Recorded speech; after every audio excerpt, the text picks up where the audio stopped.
Hello, I am on my way to the gym, but before I leave, I wanted to record this video. I want to talk about the coolest UFC fighters who have no fans.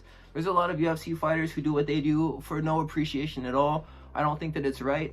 I want to talk about the fighters that I think that deserve more appreciation for what they do. They're good fighters, and I think that they deserve more fans than what they currently have.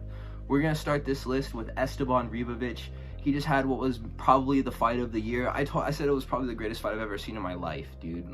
In the video that I made, the greatest UFC fights of all time. I'm not sure if I'll put like a tag or something, but just go watch that video if you haven't. But Esteban Ribovics, he's a great fighter, man. It's insane how nobody cares about really what he's doing after his war with Daniel Zellhuber that I was just talking about. It's a very large mystery to me. Realistically, he should have been goated in the eyes of the fan base after he slept Terrence McKinney the way that he did.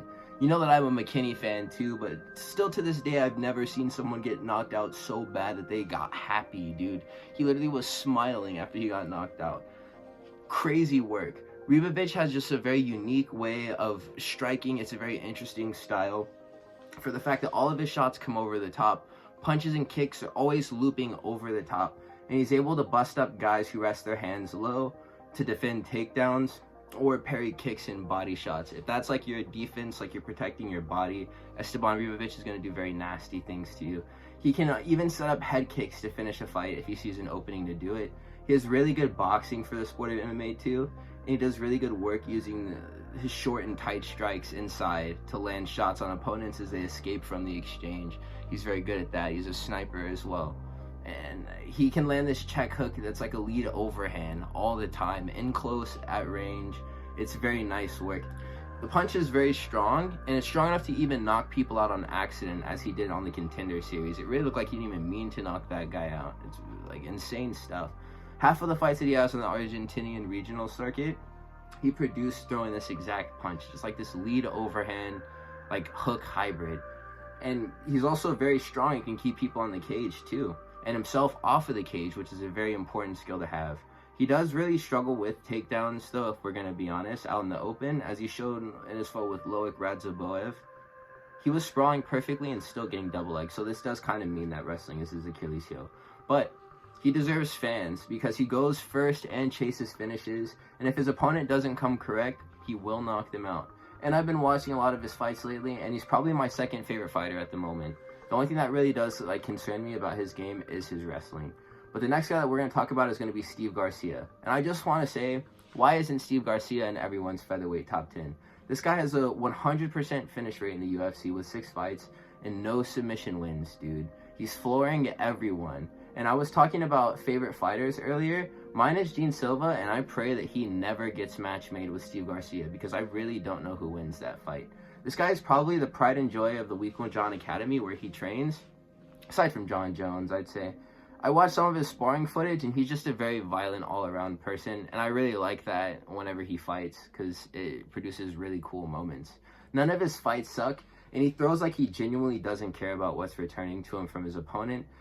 And in disregarding people like this, he creates moments that make more people fans of the sport. His defense leaves things to be desired, but he is a finisher in every sense of the word. I think that his style is like 6 times more effective than it is nice to look at. So people don't really play many of these clips of him winning by KO on like their highlights or whatever. They don't really think much of it, but he's a rangy 6-foot featherweight. He has lots of wiry explosiveness and the ability to combo infinitely when going for the kill. And the thing that makes him special to me too is the fact that he can also grapple. Joel Alvarez may get whooped by Russians like Sarukian, Ishmagulov, Ali Abdulakilov. But you know, Steve Garcia is a weight bully who also has a nice little grappling bag on him too.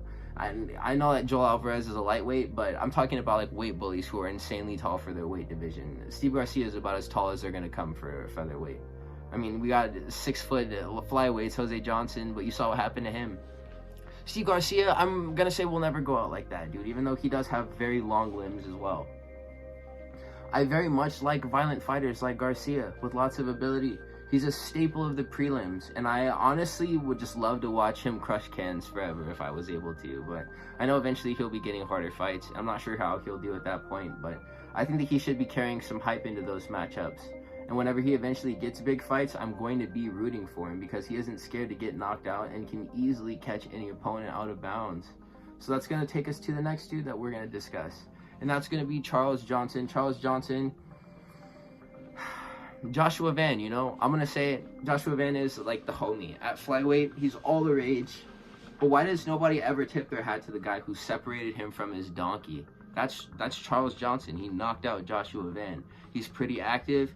He fights 3 times a year on average, 4 times last year. I think he took a short notice fight. And you have to know how to wrestle or strike decently to not get knocked out by this guy. And he's also super damn chill. I watched a few of his interviews. He went to Hawaii to train with Max Holloway in preparation for his last fight with Suma Derji, and he beat the brakes off that guy. He's good at wrestling and jiu-jitsu too.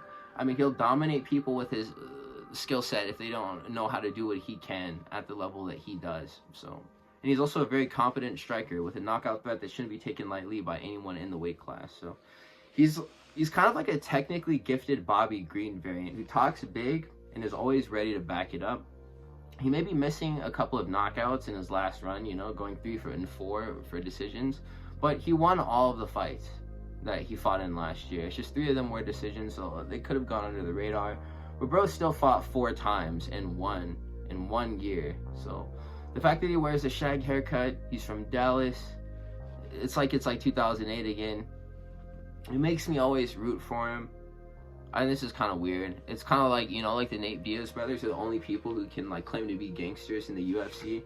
This guy knocked Joshua Van out cold. So I think that he deserves a lot more fans. Daniel Marcos is the next dude who we're going to talk about. And this guy has been given a number of tough outs at bantamweight to fight, and he's won every single time.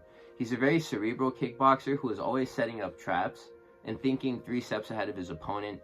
He has range, which he uses to mitigate damage. He has good defense as well. And whenever he's wrestling, he can sprawl or work his way off the cage. And he has stinging offense that his opponents always feel. I mean, dude, this guy beat Davy Grant in a pure kickboxing match, and that's really hard to do. Ramon Tavares, who is someone who I believe to be a pretty solid fighter, he got ate up by Davy Grant, and he looked like he didn't even belong in the UFC in that fight. Marcos used his skill set to make Grant the one, he was looking embarrassing in that fight by the time the match was over. So I feel like someone who can school crafty veterans who've been fighting for decades is like pretty special, and that means that he's a good talent that we should probably appreciate while he's still here. Super well put together and very smart. This guy has the capability to make it very far in bantamweight.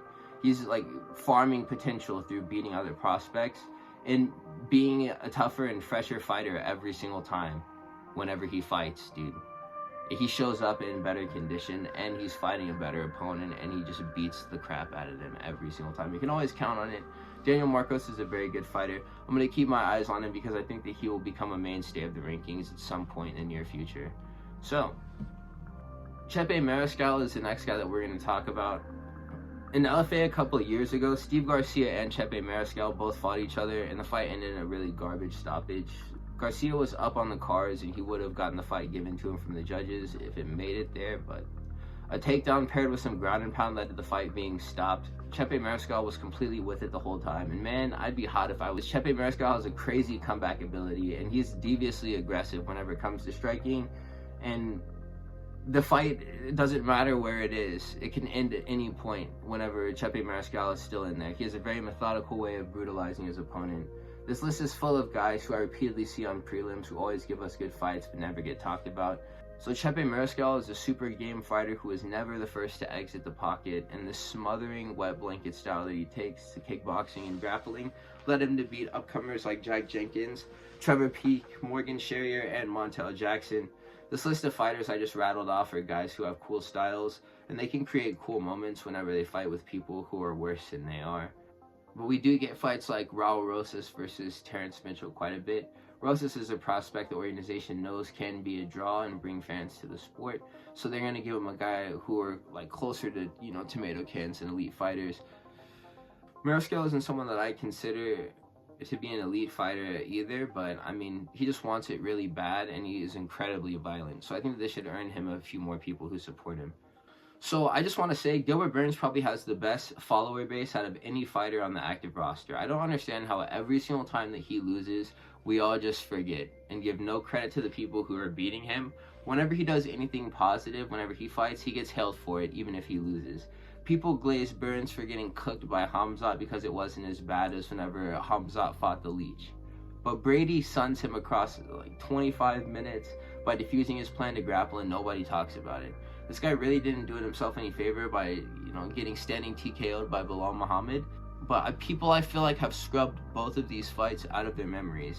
Like the Burns fight because Gilbert lost a grappling match via decision, and the Bilal fight because nobody wants to accept that Bilal Muhammad actually finished the fight with his hands. Before he fought Bilal, he was a perfect 15-0, and his streak in the UFC leading him to fight top contenders was a 5-fight run. At this point, he's kind of like the Colby Covington we have at home. As he is right now, I'll admit I don't get crazy excited for his fights, but I'm not going to not pay attention to the way he develops in like the sport just because I don't see any potential. I do see a lot of potential, so I think that he gets a mention on this list. Michael Morales is going to be the next dude that we're going to talk about, and he's another super slept on welterweight prospect. I don't think that he speaks any English, and that would make sense as to why he doesn't have pretty much any fan base in the United States. But he's a lot like Prates. He game plans more though, and he doesn't fight like he needs to be home before 7 p.m. And I guess that's why he's a lot less popular. I feel like he could produce some really sleepy KOs if he went for it more, but I respect the way that he paces himself because he still does get brutal knockouts. He'll take Jake Matthews and Max Griffin to a decision, but his wins are a complete shutout. And I think that we learn more about fighters from watching them be dominant across 3 or 5 rounds versus watching them set up and score a knockout in less than, 10 strikes. So it's his finishing instincts that redeem him. He'll put a pace on you, which you may be able to withstand, but not without losing a decision. But if you get dropped by any of his shots or lose your footing while he's comboing, he's going to chase you to the ground and he's going to get you out of there. So most of his stoppages are TKOs because he doesn't miss a beat when dropping his opponents. And he gets to mount or like knee on belly to finish the bout immediately. So fighting him is a lot of pressure in all sense of the word. He comes forward and he pressures you, and he's not going to make a mistake, honestly. He's by no means a perfect fighter, but he's really good at making decisions that usually lead to him winning these matches. So his Muay Thai style kicks are hard and look good whenever he throws them, but the least apparent part of his offense that I was seeing whenever I was watching his fights are like high kicks and kicks to the body. He doesn't really throw knees, even whenever it does make sense for him to do.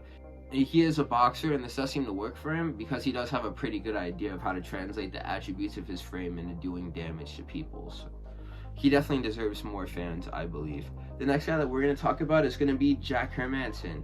And this guy doesn't have any fans because he just randomly up and disappears from the division every couple of years and stays gone for about this long too.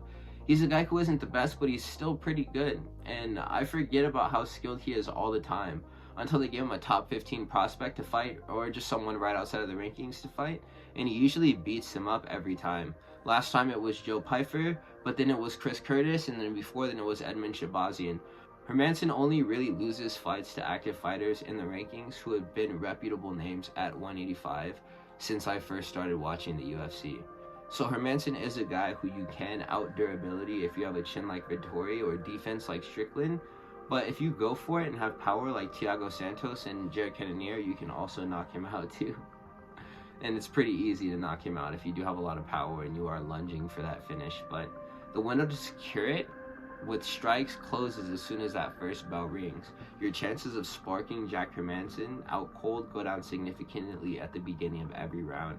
And if he's matched with the fighter who has a hard time defending takedowns, trips, or body locks, he's going to do bad things to that person. And he's pretty riddled with injuries. I don't really know how many more times we have to watch him fight, so it's kind of special every time. I'm glad that he did win his last fight. He has a career and a record to be proud of, and most of his fights are pretty fun to watch back. There was a time whenever Izzy was talking about it'd be interesting to fight Jack Hermanson, and then it just kind of never happened because he didn't make it there. So I still like watching him show up and put on a good fight with ex-contenders, so I'm wanting to see that happen again very soon. It would be very nice to know whenever he's going to have this next scheduled bout. But the next dude on the list that we're going to be talking about is going to be Bogdan Guskov. And this guy really only has clout from the fact that he looks like Anthony Smith. And the funniest part is that he has significantly less clout than Anthony Smith, even though he's probably worth a top 10 spot on the rankings at this point. He's a very awkward style. He's like a big, freaky looking dude who is both lumbering and clumsy while still being like graceful and fast thinking and fast twitch at the same time. He can throw a 12-strike combo to finish a fight that never looks rehearsed, and he seems like he's just taking what his opponent gives and then picking what he thinks is the best way to beat them up afterwards. And this is a very special quality because we have fighters who get stuck in their ways without being able to act like against what's in their nature whenever the moment calls for it. Kickboxers will stand, wrestlers will shoot, even if it doesn't really make sense. Guskov seems to be very fluid and well-rounded, and has a very large toolbox to pull out a myriad of different skills and abilities to win his fights with, you know. So, the next fight that we're going to discuss is going to be Marcin Tybura. This is the best fat heavyweight I think that we have. He has a decent amount of like footage, you know, of him doing cool stuff. So, in my opinion, it goes the unnamed fat heavyweights, Derek Lewis, Tybura, and then it used to be Volkov sending these fat boys back down in the rankings whenever they got too high. It'll be someone else now, and because I think that Volkov is going to be up towards the top. But I think that Tybura deserves to be where he is in the rankings because he is the uncrowned FMF, and I'll let you decide what that means. I already know. He's the FMF champion, you know. And nobody seems to care at all whenever he fights or whenever his fights get announced. And I swear I'm like the only one who ever gets excited to see him scrap. I'm super high on Marcin Tybura after his fight with knotted knees. I'd be an even larger Tybura fanboy if he dropped nuts like he did in this fight. I think he understands he's like the fat heavyweight final boss. And if the guy that he's fighting isn't a grappler, he can just wail on them until they break. So knotted knees got ground out after he like gave up side control while gassed, and he ate elbows on elbows on elbows. I'd like to see Tybura put on this brutal pace in his next fight, because I think that the thing that's holding his fights back from being more entertaining is the fact that he kind of drags him out. So, the last person that I will mention for this list of a person that I think deserves more fans, and speaking of dragging a fight out, nobody can do it better than Maladino, Jailton Almeida. I was so excited to track this guy's progression through the UFC while he was still at light heavyweight. Now all he does is crotch sniff, and whenever he secures his takedowns, if his opponent demonstrates any ability to defend transitions or subs, he's gonna have a boring fight. I foresaw him not being crazy successful at heavyweight. He's technically gifted as a grappler, but his stand-up doesn't really make any sense. And he doesn't really possess the frame of a heavyweight like Cyril Gane that would allow him to control people who are very large. Derek Lewis was just able to get up because Almeida couldn't hold him down. Round one of his fight with Blades had the potential to be stopped if Jailton had more physicality to impose his will in the positions he was controlling. He was knocked out by Curtis just because he is a hybrid like light heavyweight who doesn't really cut weight to make 265.